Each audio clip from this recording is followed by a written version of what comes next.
నేను పౌరులు, సమూహాలు, సంస్థలు లేదా పౌర సంస్థల మధ్య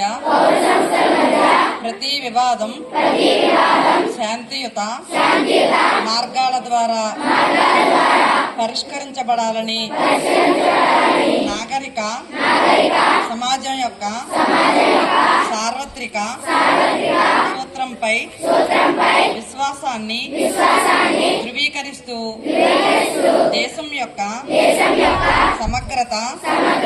మరియు ఐక్యతకు పెరుగుతున్న ప్రమాదం దృష్ట్యా భారతదేశంలో ఏ ప్రాంతంలోనైనా లేదా నా పొరుగు ప్రాంతంలో ఏదైనా వివాద విషయంలో శారీరక హింసను ఆశ్రయించనని నేను ప్రతిజ్ఞ చేస్తున్నాను.